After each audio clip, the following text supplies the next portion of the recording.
તમારે જોવાની છે નામથી. એટલે અમે આ વિડીયો જોવાથી અમે યુટ્યુબમાં વિડીયો ચડાવીએ એટલે અમારે કોઈ ફેમસ થવાની ઈચ્છા નથી, પણ આ વિડીયો જોવાથી અમને એક લાભ થાય કે તમારા જેવા લોકો હોય તો અમને જાણ થાય ફોન કરી કે અમારા ગામમાં છે અથવા આજુબાજુમાં આવા લોકો રહી છે, તમારાથી પોગાય તો તમે સહાય કરી શકો. અને બીજું કે આવા વિડીયો જોવાથી કોઈ એવા દાતાઓ આપણે જોઈ છીએ, બરોબર, કે ભાઈ કોઈ 500 આપે, 100 આપે, 200 એવા અમે ભેગા કરીને જે આ રીતની 1 મહિનાની કરીને અમારા માટે તો આ જો ઓછું છે હા, પણ તમારા માટે એટલી ઘણી વસ્તુ કહેવાય. તમારે કારણ કે તમે મજૂરી કરતા હો 350 રૂપિયાની, બરોબર, તમે ખબર છે અમે ગાડી હીરા ઘણી ગાડી, પણ આ 1 મહિનાની વસ્તુ તમારા માટે તો ઘણી કહેવાય. તમારે 1 મહિનાની મજૂરી તમે ગણો તો 350 રૂપિયા લાવો, તમારે એટલું લાવો જાવ તો તમારે 1500-2000 રૂપિયાનું થાય, બરોબર. હવે તમે 300 રૂપિયાની મજૂરી કરી લાવો, તમારે તો આ છે ત્યાં સુધી તો તમારે 300 રૂપિયા પડ્યા રહે, એ તમારે ઘર વપરાશ માટે એ તો પડ્યા રહે તમારે, કારણ કે તમે અત્યારે આ વસ્તુ લેવા જાવ તો અમારા 600 રૂપિયા થાય, આની જગ્યાએ તમે લેવા જાવ તો તમારે તો 1500-2000 રૂપિયા થાય. પણ તમારા ખૂટે ચાવ તમે 300 રૂપિયા 5 દી 7 દી દાડી કરો તો તમારા ઘરમાં 1500-2000 રૂપિયા પડ્યા રહે.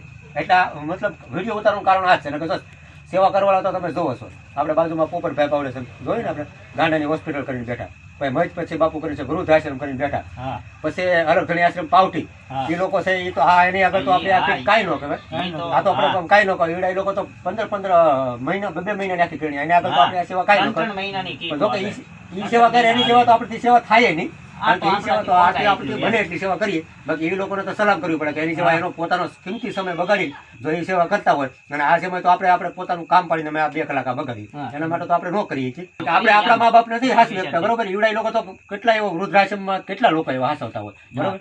આપણે તો આપણા મા બાપને નથી હાસી શકતા, અને એ તો બીજાના મા બાપને હાસવવા એટલે બહુ ધન્યવાદ દેવો પડે એને.